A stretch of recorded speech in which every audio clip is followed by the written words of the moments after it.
I'm reading from a book called You Can't Afford the Luxury of a Negative Thought.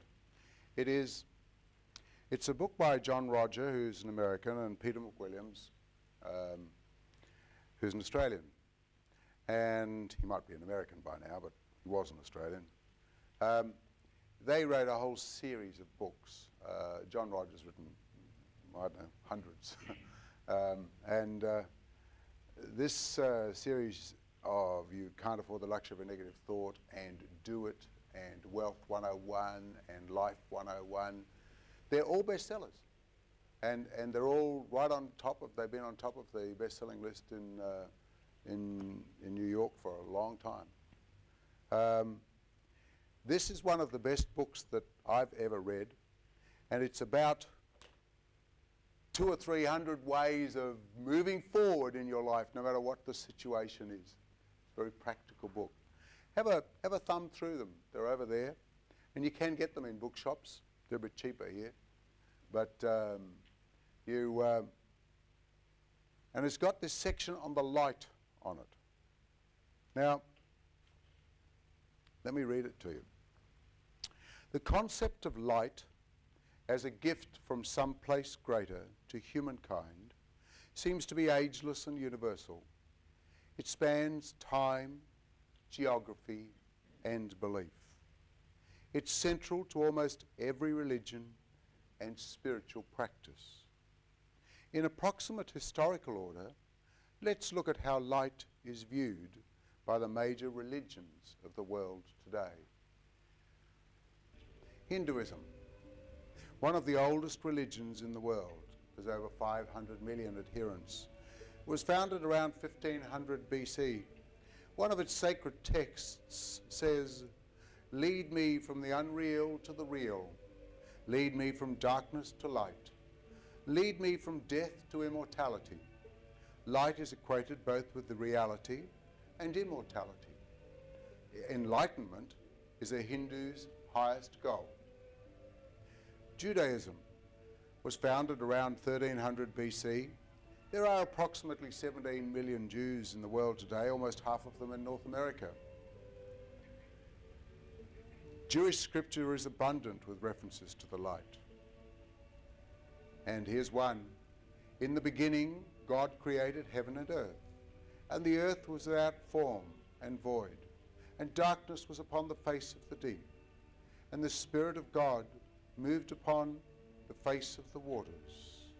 And God said, 'Let there be light,' and there was light." The Old Testament of the Bible,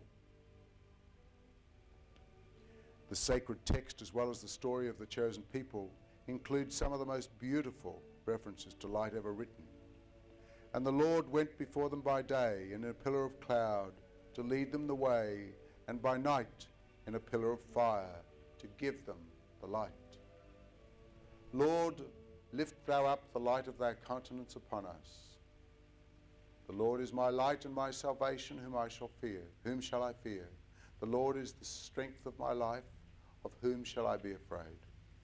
Arise, shine, for the light is come, and the glory of the Lord is risen upon thee." And there are more. Buddhism, founded by Gautama Buddha around 525 BC, about 250 million followers in the world today. Buddha is often referred to as the light of Asia. Enlightenment, in fact, is what transformed and darkened Siddhartha Gautama into Buddha, the enlightened one. Christianity, formed in the year 0 by Jesus the Christ. Actually, it was formed by his followers after his death. In fact, I just add there, I believe that personally that religion is the politics of spirituality. Dwell on that for a moment. That's my statement anyway. The politics of spirituality. The main variations of Christianity have about 1 billion followers in the world. Jesus said of himself, "I am the light of the world. He that followeth me shall not walk in darkness, but shall have the light of life." He told his followers, "Yet a little while is the light with you. Walk while ye have the light, lest darkness come upon you." And there are many more. Islam, founded by the Prophet Muhammad in 622 AD, has about 500 million followers. The sacred text of Islam is the Quran. This passage from the Quran leaves little doubt as to the Islamic belief about the light. God is the light of the heavens and of the earth.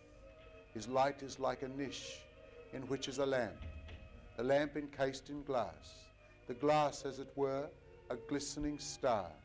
From a blessed tree it is lighted, the olive neither from the east nor of the west, whose oil would well nigh shine out, even though fire touched it not.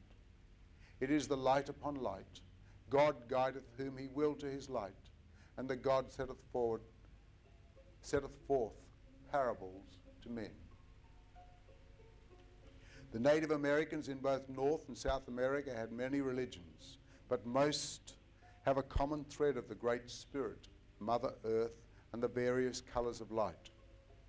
Here's a North American Indian song illustrates light.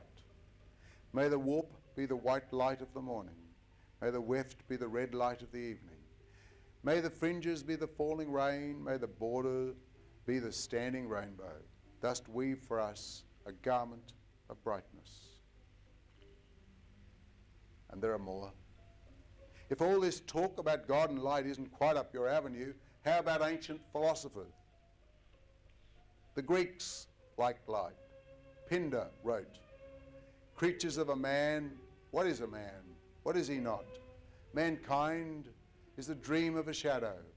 But what is a God-given brightness comes? But when a God-given brightness comes, a radiant light rests on men, the gentle light." The Romans were fond of light too.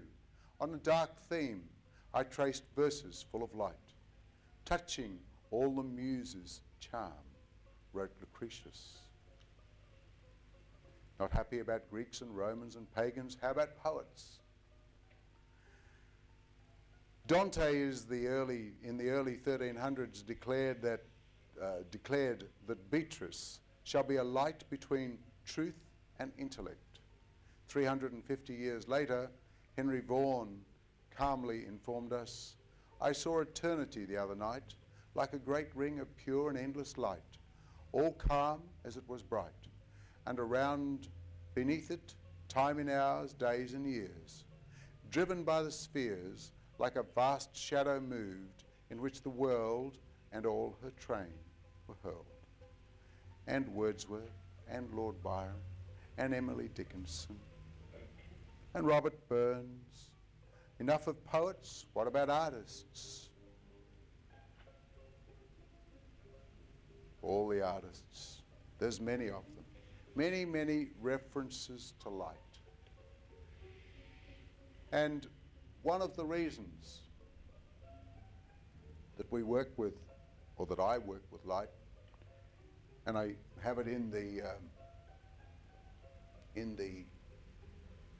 meditations, is that the white light, the dazzling white light, which is like the rays of a sun. In other words, it's sort of like colorless, but it's white light. That is the light that is one of the most spiritual, and it can be used for protection.